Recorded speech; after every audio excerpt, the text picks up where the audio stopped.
Okay, y'all. So,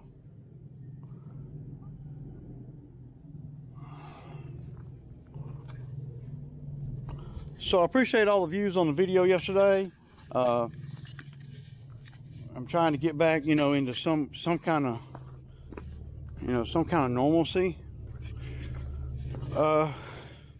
So they're coming on Monday at lunchtime to spray foam this. Now I do have part of the power. I don't have power here yet, but I got some of the stuff done.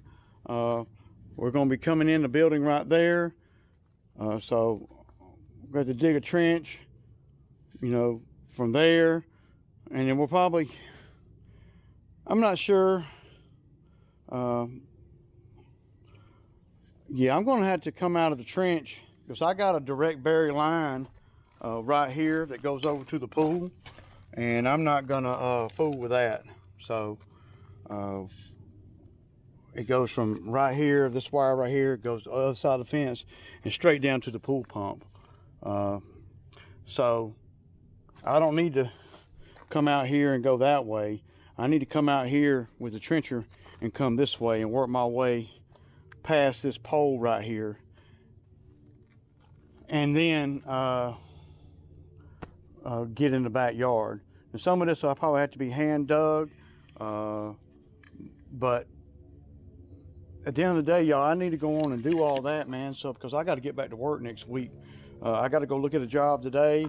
It's a driveway grading gravel job. So yeah, but it's coming along. When I talked to the spray foam guys, and all this is just temporary, so they can do the spray foam. So all that's temporary. I'm gonna move all the lawn mowers, put them in a shipping container. Of course, I'm gonna have to pull this stuff right here back off the wall. I did get one of the shelves out there outside by the shipping container. That was a problem though, because it's not enough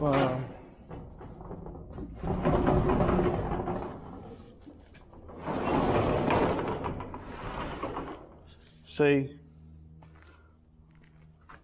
because this area, I'm going to have to get this area really organized for it to be useful. So yeah, and after the installation gets done, what I may do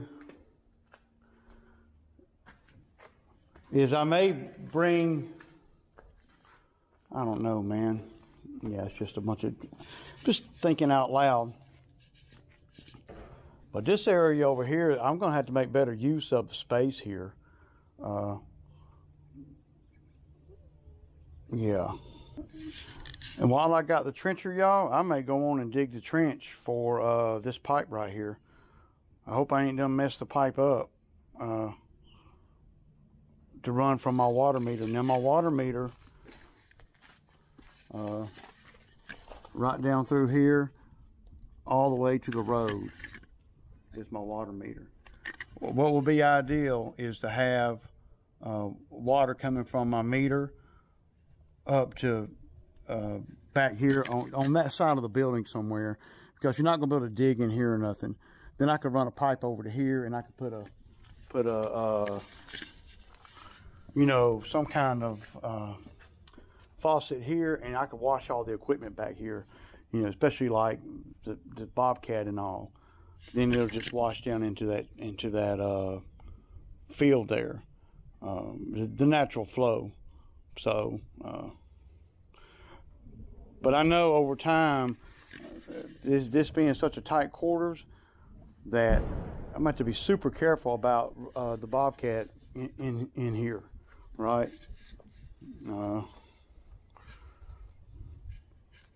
But going to have to figure out a way to use this right here to my advantage, because I think I had rather have one of these blue shelves outside.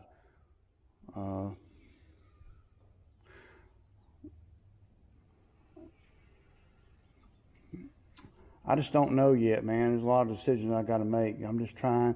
But if I keep it out here, what I'll have to do, man, on this, and you know, because this is, you know, this thing's kind of narrow this way, right? So what I would have to do here is I would take it down that way just a little bit more, and then I'll put some straps on the weld some straps to the shipping container, something to hold it off of the shipping container about, I don't know, maybe 8 or 9 inches. So then when you put attachments on here, like the grapple and all, well, you got space behind between the shipping container and this for the thing to go. See, right now, the only thing that you can really put on those shelves is like a bucket like that, right? And that's freaking pretty nice to be able to do that. But you can't hardly put the grapple bucket on there because, well, the grapple bucket's a lot deeper at the bottom, and so it tends to want to, yeah, it's not very, yeah. But I got to make sure that, you know, I'm able to get in here and get the attachments, because you can't get the attachments unless you have a Bobcat, or, you know. So at the end of the day, that's where I'm at. I have a chain on the other side of the shipping container where I was hanging the auger, and I'm just going to bring that chain on this side and hang the auger. But I may hang the auger somewhere like right here, and I may I need to position this thing better, friendly to this door. See, this door is only 8 by 8, so that right there is 8 by 8. That would not fit out this door. I had to bring it in a long way from there. So with this door right here being only an 8 by 8, you got to be super careful coming in and out of here with the Bobcat. Super careful. So it's going to have to be friendly for me to be able to pull out of here and ease that way to get attachments, or pull out of here and go straight across and get attachments. See? And it might not even be practical for the long term, because no matter what you do, you're not going to be able to get the forks on that. But yeah, I'm so glad it's drying up some too, man. It's been so wet. And thank God ain't no equipment broke down on me, y'all, right? Just think if the Bobcat or something would have, you know, yeah.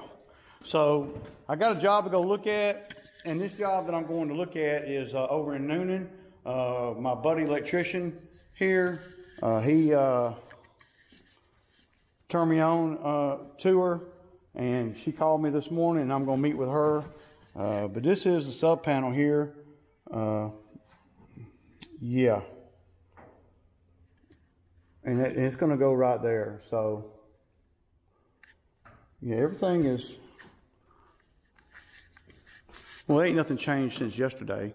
I just know that I got to get all the stuff away from the wall. I'm going to put the lawnmowers in the shipping container. I'm going to pull the man lift to the center of the floor here. And all that's got to be done by Monday at lunchtime. Because I don't want them to get, that foam stuff's a mess, man. I don't want them to get foam all over everything. So, yeah, I know you know, he said, well, we're not doing the ceiling, so it's not that messy. Yeah, it is. It's messy. I don't care what anybody says. But yeah, y'all, I gotta get things ready to go. I gotta go down here to the storage unit and get my my walk-in tape measure thingy. I'm out here on this job that I was telling you guys about in the truck. So this right here, they want to re-gravel it, This ground is so hard right here. You know, I don't know if I even want to run the power right here. I guess, you know, but they're going to gravel here. So my thinking is, we're not going all the way to the road. We're not measuring for that anyway, but it's like 180 feet from where I'm starting at, all the way down through here, right? And y'all can see how, and any advice anybody might have on how to fix this area here. But obviously the ground over here is higher than the ground here. I don't know if you guys can see that or not, right? So this needs to come down a little bit, because when the water comes rushing down the hill there, it's got to have a way to get on. It needs to get on here instead of when going on down the hill. So, and it's 180 foot from down here up there. Power rake, all of this, and keep in mind there's a lot more work over here than what that's potential too. So like this tree needs trimming real bad. Right here they're thinking about extending the driveway over about 6 or 7 more feet, and we can do that, but you see, I don't know if the camera can pick it up. There's a big hole right there. The ground over there on the other side of the driveway is too high, so that's got to come down some. And you know, yeah, you can see it's all right here, but we need to catch the water before it even gets over to here. But there's a whole shoulder on the other side of the driveway that needs scraping down, and then, you know, gravelled, right? Of course, all this muck and stuff is, well, yeah. I like it, man. Okay, so then, now we're only going over here to right around where this tree is right here.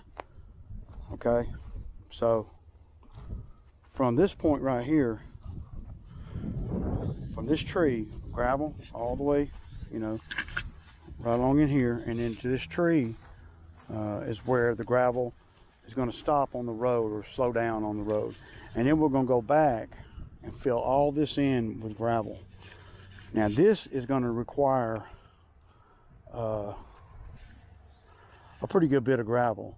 So we're going to say, well, I know for a fact from that tree to that crepe myrtle there is about 55 feet. So 55 by 55 square here. And then if we got a little extra or whatever, do y'all think that roll of black fabric that I got at the house, do y'all think that would help this area right here? It's the reason why I haven't used the black fabric at my house is because I'm always turning around and stuff with the Bobcat. Just some thoughts. Y'all tell me how many loads of gravel, how many tons of gravel do y'all think? You got 175 feet down to where we're stopping. We're going to make it wider right here where these trees are, right? Then we're going to make a 50 to 55 square pad right here between this crepe myrtle and that tree to tie into the driveway. How much gravel I need, y'all? Somebody tell me, man. This will be a pretty good job, and I'm going to talk to her. Let's try to see how she reacts to the number over here, and then we'll figure out some other work that I can do, because you trim this pine tree up, it's going to help big time. So yeah, now this is a job that as long as my number comes in competitive, then I'll guarantee the job. She don't have anybody else coming and looking at it or nothing. So and I hit it off with the renters too. She's real friendly. The owner here is real friendly, so I'm gonna try to take care of her, and she's my buddy's customer too. So it ain't gonna be cheap though, for sure.